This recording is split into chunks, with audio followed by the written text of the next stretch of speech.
Hello students, welcome to Magnet Brains Hindi medium. मैं लाली वर्मा आप सभी विद्यार्थियों का बहुत बहुत स्वागत करती हूँ। स्वागत करने के साथ साथ ही आशा भी करती हूँ कि आप सभी होंगे स्वस्थ, खुश और प्रसन्न। प्रिय विद्यार्थियों, हमेशा अपने आप को चुस्त और तंदुरुस्त रखिएगा, क्योंकि ये कभी मत भूलिएगा कि स्वस्थ शरीर में ही स्वस्थ मस्तिष्क का वास होता है, और जब हम रहेंगे फिट तभी तो होंगे हिट। मैग्नेट ब्रेन्स है आपके लिए, जो कक्षा 7वीं से 12वीं तक की online school education 100% free provide करता है। साथ ही साथ सभी प्रकार की कॉम्पिटिटिव एग्जाम्स के वीडियोस भी प्रोवाइड किए जाते हैं 100% फ्री, जिनमें कोई चार्ज नहीं लिए जाते और ना ही कभी लिए जाएंगे।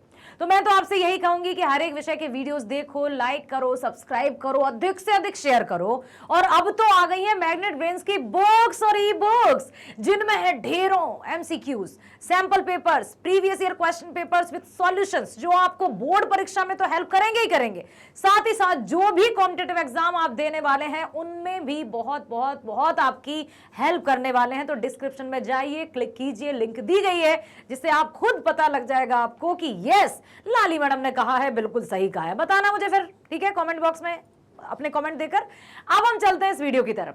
अभिव्यक्ति और माध्यम कक्षा 12वीं आधार का पाठ 11 हमने शुरू कर दिया है। नाम है कैसे करें कहानी का नाट्य रूपांतरण। यहां पर आप देख सकते हैं एक नाटक का दृश्य दिखाई दे रहा है। क्या दिखाई दे रहा है? साईं बाबा दिखाई दे रहे हैं। और देखो, इसी तरह का था ना जब हमने जो भी सीरियल्स देखे हैं, ये मराठी वेशभूषा है कुछ इस तरह का।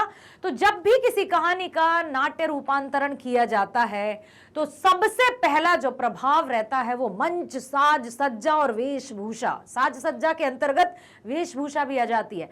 आप क्या बन रहे हो? जैसे यदि मान लो आपने सिर्फ सिंपल कुर्ता पजामा पहन लिए और आप हो किसान, क्या किसान के लिए कुर्ता पजामा उचित होगा? बिल्कुल नहीं। एक इस तरह से मुरेठा बंधा होगा, धोती होगी, कोई गमछा होगा, तब जाकर लगेगा कि हाँ ये किसान है। अब यदि आपको नौकरानी या मालकिन इस तरह का किरदार निभाना है तो वो उसमें किरदार में जो आपकी वेशभूषा रहेगी ना, वो झलकना चाहिए कि आप यही हो। फिर मुझे अपनी बात याद आ गई, जब हम 11th में थे, क्लस्टर्स होते हैं ना, जब एक दूसरे जैसे क्लस्टर लेवल पर गए, फिर रीजनल लेवल पर गए, तो वहां पर नाटक हुआ था जिसमें पहले दहेज प्रथा बहुत चलती थी। तो नाटक में मैंने सास की भूमिका अदा की थी। भैया सास तो खड़ूस वाली होती है, तो वो सास अभी भी जब मैं वो फोटो देखती हूँ वो कहती हूँ इतना ऐसा वाला रोल किया था मैंने। तो सास बनी थी और वो भी कैसी, जो बहू को दहेज के लिए प्रताड़ित करती है।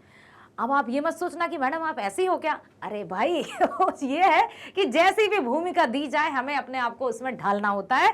तो कहानी को जब नाट्य रूपांतरित किया जाता है तो उसमें मुख्य रूप से ये ध्यान दिया जाता है मंच की साज सज्जा और साथ साथ वेशभूषा। ठीक है, अब चलेंगे हम इसी चैप्टर के बहुविकल्पीय प्रश्नों की ओर, वस्तुनिष्ठ प्रश्नों की ओर। ठीक है, तो सबसे पहला प्रश्न यहां पर है, नाटक में किस तत्व की प्रधानता होती है? मतलब जो नाटक है उनमें सबसे पहला या प्रमुख तत्व कौन सा होता है? का कथानक की होती है क्या सबसे अधिक प्रधानता? खा भाषा की होती है? गा लेखन की होती है? या फिर गा मंच सज्जा की होती है? कौन से तत्व की आवश्यकता रहती है? कौन से तत्व की प्रधानता रहती है? तो सबसे ज्यादा रहती है मंच सज्जा की, जिसके बारे में हमने अभी अभी चर्चा की। मंच सज्जा के अंतर्गत सब कुछ आ जाएगा, किस तरह का दृश्य दिखाया जा रहा है, किस तरह की जो वेशभूषा है वो है, सब कुछ आ जाएगा। नेक्स्ट हम चलते हैं, नाटक को मंच पर क्या किया जाता है? ओके, का है प्रस्तुत किया जाता है, खा है लिखा जाता है, गा है देखा जाता है, घा है अभिनीत किया जाता है। तो नाटक को मंच पर क्या किया जाता है? प्रस्तुत किया जाता है। लीजिए ये नाटक है, आप लीजिए, प्रस्तुत किया जाता है, लिखा जाता है, देखा जाता है, या फिर अभिनीत किया जाता है? अभिनीत किया जाता है, अभिनय किया जाता है, अभिनय के माध्यम से ही प्रस्तुति दी जाती है। तो हमारे हिसाब से तो आंसर यही होना चाहिए कि अभिनीत किया जाता है। यस, बहुत बढ़िया। चलते हैं अगले प्रश्न की ओर। कहानी और नाटक कैसी विधाएं हैं? कहानी और नाटक कैसी विधाएं हैं? का समान, एक समान विधाएं, सिमिलर एकदम। खा अलग अलग विधाएं हैं, गा विपरीत विधाएं हैं, या फिर घा मिलती जुलती विधाएं हैं। कहानी और नाटक क्या एक विधा है, अलग अलग है, मिलती जुलती है या विपरीत है? कहानी और नाटक दोनों अलग अलग विधाएं हैं। अलग अलग विधाएं तभी तो कहानी कहानी है और नाटक नाटक है। नेक्स्ट है, नाटक में कैसे पात्र होने चाहिए? किस तरह के पात्र होने चाहिए? का सजीव, खा निर्जीव, गा कठपुतली या फिर घा रूढ़।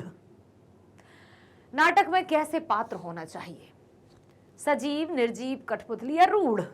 तो नाटक में तो सजीव पात्र होना चाहिए, हाड़ मांस के पात्र होना चाहिए, जो संवादों को डिलीवर कर सकें, जो अपने अभिनय के या अपने हुनर से दर्शकों को अपनी ओर खींचते रहें और नाटक और दर्शकों का जो संबंध वो इतना प्रगाढ़ हो, इतना मतलब इस तरह से वो बंध जाए कि नाटक जब तक खत्म ना हो, समापन ना हो नाटक का, तब तक दर्शक हिल ना सकें। तो सजीव चित्रण है नाटक, तभी तो इसे रूपक अलंकार कहा जाता है। कोई भी नाटक है तो वो रूपक अलंकार का उदाहरण होता है। चाहे वर्तमान में लिखा जाए, मतलब चाहे भूतकाल में लिखा जाए, चाहे भविष्य काल में लिखा जाए, लेकिन जब नाटकीय प्रस्तुति की जाती है तो वर्तमान काल में ही प्रस्तुति की जाती है। क्लियर? अगला प्रश्न है, कहानी को नाटक में रूपांतरित करते समय उसके कथानक का किस आधार पर विभाजन किया जाता है? कहानी को नाटक में रूपांतरित करते समय, जब कहानी को नाटक में रूपांतरित किया जाता है तो उसके कथानक का किस आधार पर विभाजन किया जाता है? जो कथानक है उसका विभाजन किस तरह से किया जाता है? क्या है उसका बेस कि विभाजन किया जाए? का संवादों के आधार पर, खा पात्रों के आधार पर, गा समय और स्थान के आधार पर, या फिर घ भाषा शैली के आधार पर? बहुत महत्वपूर्ण प्रश्न है बेटा, ध्यान से सुन लो कि जब भी किसी कहानी को नाटक में रूपांतरित करते हैं तो उसके कथानक को किस आधार पर विभाजित किया जाता है? वो विभाजित किया जाता है समय और स्थान के आधार पर। कौन सा समय है, किस स्थान का है, तो इस आधार पर किसी कहानी को नाटक के रूप में उस कथानक को किया जाता है विभाजित। ईदगाह कहानी के लेखक का नाम बताइए। ऑप्शन पढ़ने से पहले क्या उत्तर दे दिया है आपने, फिर भी मैं पढ़ती हूं। का है भीष्म साहनी, खा है भगवती चरण वर्मा, गा है उदय प्रकाश या घा प्रेमचंद? तो आंसर है प्रेमचंद। Very nice. अगला प्रश्न, इनमें से कौन सी कहानी प्रेमचंद की नहीं है? प्रश्न को ध्यान से जरूर पढ़ना। कौन सी कहानी प्रेमचंद की नहीं है? का कफन प्रेमचंद की है। खा दुविधा, इसमें दुविधा है, शायद ये प्रेमचंद की नहीं है, शायद। गा बड़े भाई साहब प्रेमचंद की है, बिल्कुल 100%। घा मोटे राम शास्त्री, ये भी प्रेमचंद की है। तो बची क्या? जो दुविधा थी वही एकदम हो चुका है कि यही प्रेमचंद की कहानी नहीं है। यस, वी आर राइट, हम सही हैं। अगला प्रश्न है, स्थान और समय के आधार पर कहानी को किन किन रूपों में लिखा जाता है?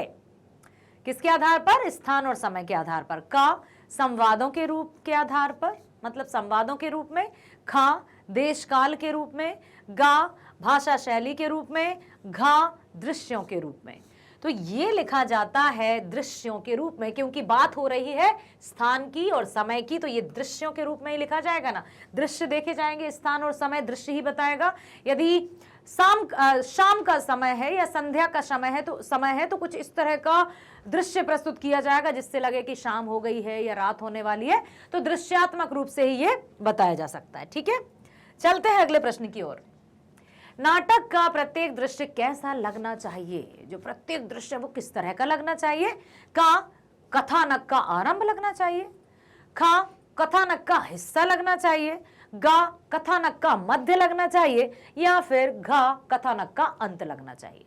तो जो नाटक का प्रत्येक दृश्य है वो किस तरह का लगना चाहिए, कैसा लगना चाहिए, बहुत बहुत बहुत महत्वपूर्ण प्रश्न है। इस प्रश्न से प्रश्न आएंगे ही आएंगे, ठीक है। तो अब देखो, ये है कथानक का हिस्सा लगना चाहिए। जो भी नाटक का दृश्य होगा वो प्रत्येक दृश्य कथानक का हिस्सा लगना चाहिए, कि कथानक के इर्द गिर्द ये घूम रहा है और जो कथानक है वही नाटक का प्रमुख बिंदु होता है। क्लियर हुआ? ठीक है, चलते हैं अगले प्रश्न की ओर। नाटक के संवाद कैसे होने चाहिए, जो डायलॉग्स हैं वो किस तरह के होने चाहिए? का विस्तृत होने चाहिए, खा लंबे होना चाहिए, गा कठिन भाषा में होना चाहिए, गा छोटे और प्रभावशाली होने चाहिए। हाँ, क्या लगता है आपको, का, खा, गा या घा? आंसर है घा। ओके, छोटे और प्रभावशाली होना चाहिए, तभी जाकर वो दर्शकों को बांधे रखेंगे। क्लियर है? यदि विस्तृत होंगे, लंबे होंगे, कठिन भाषा में होंगे तो कौन देखेगा वो नाटक? कहेंगे अरे यार भैया बकवास कर रहा है, ये नहीं देखना हमें। ठीक है, चलते हैं अगले प्रश्न की ओर। ईदगाह कहानी में हामिद नामक पात्र की किस वस्तु का जिक्र नहीं किया गया है? ईदगाह हमने देखी, कहानी सुनी प्रेमचंद जी की, जिसमें हामिद है, चिमटा है, दादी है, उसके मित्र हैं, मेला है, ईद है, ठीक है, सब है, लेकिन किस चीज का जिक्र नहीं किया है? का है खान पान का जिक्र नहीं हुआ है, खा है कपड़ों का जिक्र नहीं हुआ है, हामिद का क्या वर्णन नहीं हुआ है? खान पान का वर्णन नहीं हुआ, खा कपड़ों का वर्णन नहीं हुआ, गा वातावरण का वर्णन नहीं हुआ, या घा बोलचाल का वर्णन या जिक्र नहीं हुआ। तो इस कहानी में हामिद के कपड़ों का जिक्र नहीं हुआ है। यदि हामिद के ये जो मतलब हामिद है उसके कपड़ों को दिखाया जाए नाटक में, तो कुछ ऐसे गरीबी को दर्शाते हुए कपड़े उसको पहनाने पड़ेंगे, तभी वो लगेगा एक फटी सी टोपी। ठीक है, टोपी का तो वर्णन है कि काली काली उसकी गोट हो गई थी। अगला प्रश्न है, नाटक में अभिनय किसका काम है? अभिनय किसका काम है? का पात्र का, खा लेखक का, गा निर्देशक का, या घा दर्शक का? तो यहां पर जो अभिनय है, अभिनय मतलब एक्टिंग, किसका प्रमुख कार्य होता है? पात्र का, लेखक का, निर्देशक का, या दर्शक का? ये किसके हिस्से में आएगा अभिनय वाला कार्य? प्रश्न यही पूछा जा रहा है कि अभिनय वाला कार्य किसके हिस्से में आएगा? निर्देशक के। बिल्कुल सही जवाब है, क्योंकि जो डायरेक्टर रहेंगे वही बताएंगे कि क्या करना है, कैसे करना है, किस तरह से डायलॉग बोलना है, किस तरह के हाव भाव रखना है, किस तरह की भाव भंगिमा रखना है। क्लियर? चलते हैं अगले प्रश्न की ओर। स्वगत कथन के स्थान पर आजकल किसका प्रयोग किया जाता है? अब कभी कभी जैसे कल्पना में है, अब हामिद का एग्जांपल लेते हैं हम, जैसे वो मेले में गया, अब उसने वहां पर खिलौने देखे, ठीक है, मिठाइयां देखी, मेला है, सब कुछ था, बेचारे के पास चंद पैसे थे, 3 पैसे थे। अब ये कैसे दिखाएंगे कि वो चाहता तो मिठाइयां भी खरीदना था, चाहता तो खिलौने भी खरीदने था, लेकिन वो उसने नहीं खरीदी, तो इसको कैसे दिखाएंगे बिना बोले हुए? तो का वॉइस ओवर का, खा वॉइस का, गा वॉइस वीक का, या घा चेज वॉइस का? तो यहां पर किसका प्रयोग किया जाता है? वॉइस ओवर का, कि आवाज तो आती है लेकिन वो जो पात्र है वो बोलता नहीं है, तो इससे समझ में आता है कि वो सोच रहा है। ठीक है, अगला प्रश्न है, ईदगाह कहानी में अम्मा वाले अंश के लिए नाट्य रूपांतरण करते समय किस शैली का उपयोग किया जा सकता है? अम्मा वाले कहानी में अम्मा वाले अंश के लिए नाट्य रूपांतरण करते समय किस शैली का उपयोग किया जा सकता है? का वर्णात्मक शैली का, खा फ्लैशबैक शैली का, गा भावात्मक शैली का, या घा संबोधनात्मक शैली का? अम्मा वाले दृश्य की बात की जा रही है यहां पर, तो फ्लैशबैक शैली का। ठीक है, कि भाई फ्लैशबैक चल रहा है वहां की, ऐसा ऐसा होता था, उसके हाथ जल जाते थे उसकी दादी के, तो वो फ्लैशबैक में चल रहा है, बार बार तो उस दृश्य को नहीं दिखा सकते ना, यहाँ कहानी में तो बता दिया जाता है। या फिर कोई जैसे मैगजीन्स वगैरह हम पढ़ते हैं, या जो छोटी छोटी पहले आती है ना, जैसे चाचा चौधरी, साबू, तो कुछ इस तरह से क्लाउड्स बना दिए जाते, तो उसी पात्र के जाकर यहाँ पर तो यहाँ पर दिखता था कि एक बूढ़िया सी अम्मा बैठी है और वो उसके हाथ जल रहे हैं फिर भी रोटी बना रही है। लेकिन अब नाटक में क्या करेंगे, फ्लैशबैक का इस्तेमाल। ठीक है, अगला प्रश्न है, कहानी का नाट्य रूपांतरण करते समय पहला पाठ क्या हो सकता है? का कथानक का आरंभ, खा किसी नाटक को पढ़ना, गा रूपांतरण के नियमों को जानना, या फिर घा अच्छी नाट्य प्रस्तुतियां देखना। कहानी का नाट्य रूपांतरण करते समय सबसे पहला पाठ क्या हो सकता है, अर्थात सबसे प्रमुख बात क्या है जब किसी भी कहानी को नाट्य रूपांतरित परिवर्तित करना है, तो हमें सबसे पहले या लेखक को या कहानीकार को क्या करना है?